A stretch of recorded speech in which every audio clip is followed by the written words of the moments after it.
Neno la Bwana likamjia kusema, ondoka hapa, geuka uende upande wa mashariki, ujifiche karibu na kijito cha Kidron kinachokabili Yordani.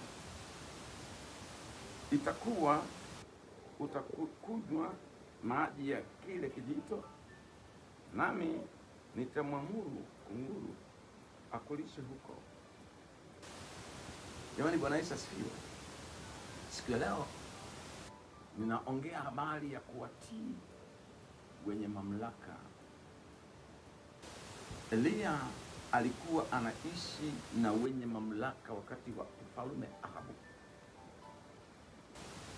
Na mfalme Ahabu, mke wake, alikuwa na kundi la manabii ambao walikuwa wanaongoza nchi kwa unabii wao, wanawaelekeza watu cha kufanya. Taifa likamwasi Mungu, likawa linaabudu Mungu ambaye ni Mungu Baali. Na mfalme Ahabu alikuwa hashughuliki na Mungu tena. Mungu akainua nabii wake Eliya kumwonyesha mfalme udhaifu anaofanya katika taifa lake. Akampeleka Eliya kumwambia, nenda katoe tangazo kwamba mvua haitanyesha katika nchi, kwa sababu Mungu Baali alikuwa anasadikika kuwa ni Mungu wa mvua. Sasa ili wajue kwamba Mungu Baali hawezi kufanya kazi, Eliya, nenda ukanyamazishe mvua isinyeshe. Eliya alitoka kwenda kunyamazisha mvua isinyeshe, na akasema, na isimamisha mvua mpaka kwa neno langu ndipo itakaporudi mvua. Aliposimamisha mvua, Mungu akamwambia, sasa kwa kuwa umetoa tangazo hatarishi kwa watu, na mfalme hata kuacha salama, akikuona atakuua, nenda ukajifiche kwenye kijito cha Kidron. Ukikaa huko hata kukuta mfalme, na utakunywa maji ya hicho kijito, na huko nitaamuru kunguru wakulishe. Eliya akakimbizwa, akawa mkimbizi kwa tangazo lake baya la kusema mvua haitanyesha. Taifa likaanza kuingia kwenye mateso. Nimesema ujumbe wangu kuitii mamlaka iliyokuu. Njaa ikaingia. Mwenye mamlaka kaanza kumtafuta Eliya, yuko wapi aliyefanya miujiza ya kusimamisha mvua. Ukawa hamuoni, anasakwa huku na kule, omkuti Mungu amemficha. Mwisho miaka 3 na miezi 6 ilipita. Mungu akaona adhabu aliyoitoa Eliya ni njema, wamejifunza, lakini ufike mwisho sasa tuione mamlaka na Mungu vinakaeje. Nenda kwa mwenye mamlaka tena ukajionyeshe. Eliya akatoka kwenda kujionyesha.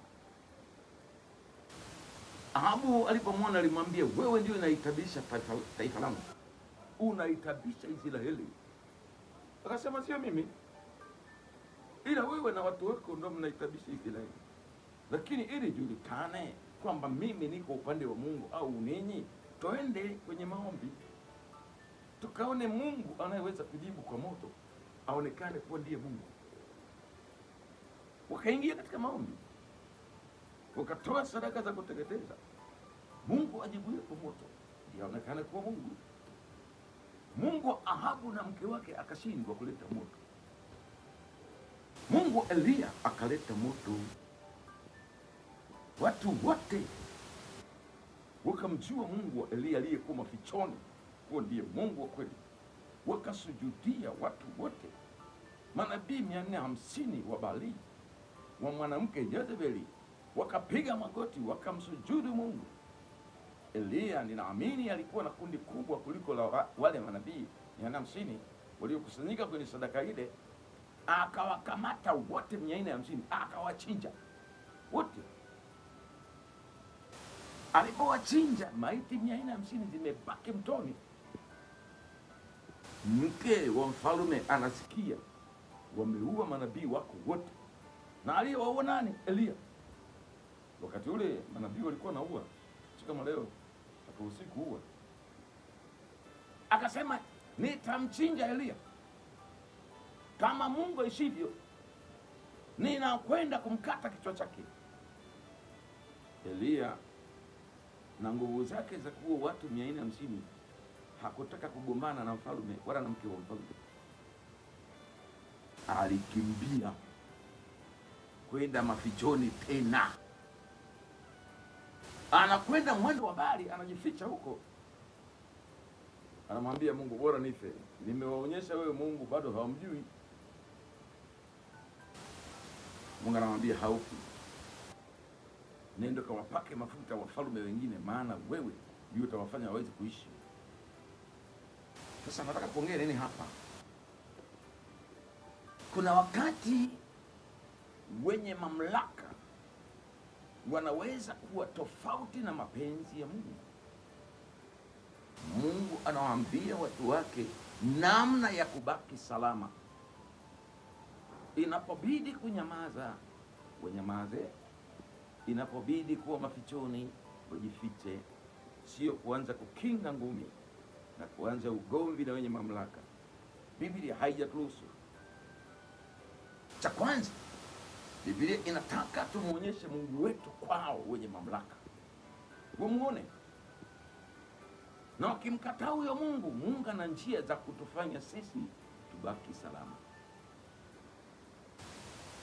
Na wasa watu wa Mungu, mahali popote unapodhani wenye mamlaka wapo tofauti na mema, kuna mabaya yanatendeka, rudi kwa Mungu msemaji, ili huyo Mungu atoe mwelekeo unapita wapi. Nini kinafanyika? Elia alipewa mwelekeo wa kwenda kuleta moto katika taifa, na alipoleta moto ukateketeza nyama zile, alirudi kwenye maombi siku hiyo. Mvua ikashuka, ikanyesha, mazao yakaanza kumea. Ninaamini wenye mamlaka wakiwa upande wetu, wakatusikiliza kwamba tunaye Mungu na sisi tusikinge ngumi nao, tukawaombea, wakatuunga mkono, mamlaka yao itadumu, itabarikiwa na Mungu. Wenye mamlaka wanapokuwa kinyume na mapenzi ya Mungu, wanafupisha maisha yao, wanaingia kwenye hatari, taifa linaingia kwenye matatizo, inaweza taifa kuingia kwenye vifo vingi visivyokusudia, kwa sababu Mungu ndiye anayeweza kumfanya mtu kuishi ama kufa. Kwa hiyo mimi naitakia mamlaka yangu na mamlaka za dunia, kwa sababu mimi nimepandwa chini ya jua kama mchungaji, mamlaka za dunia zijitambue kwamba kutenda mema kuna wafanya wastawi. Kuleta miungu kama Ahabu alivyoruhusu watu waabudu miungu, matambiko ya kutoa mili ya watu, matambiko ya kufanya vibaya, yalilifanya taifa lake kuingia kwenye mvua kutokunyesha. Na aliyesimamisha mvua ni Elia. Kwa hiyo hebu ningewaasa wenye mamlaka kumjua Mungu wetu, kwamba Mungu wetu huwa anatusikia, na sisi huwa si watu wa kutaka kugombana na wenye mamlaka, kwa sababu mamlaka yoyote imewekwa kwa kusudi la mema, ila mabaya yanapoinuka juu ya wenye mamlaka, Mungu anakuwa kinyume nao, Mungu anawapiga. Na katika Biblia tumesoma wengi walipoteza maisha, wakafa, na Mungu ndiye alishughulika nao. Kwa hiyo mimi ningependa kuombea wenye mamlaka, Mungu awabariki kuendelea kutenda mema wanayoyatenda chini ya jua, na yanapoonekana mabaya wayakatae kwa haraka sana, ili baraka ya Mungu ilete. Na wakiyakataa, Mungu anawainua watumishi wake kwa namna anavyotaka.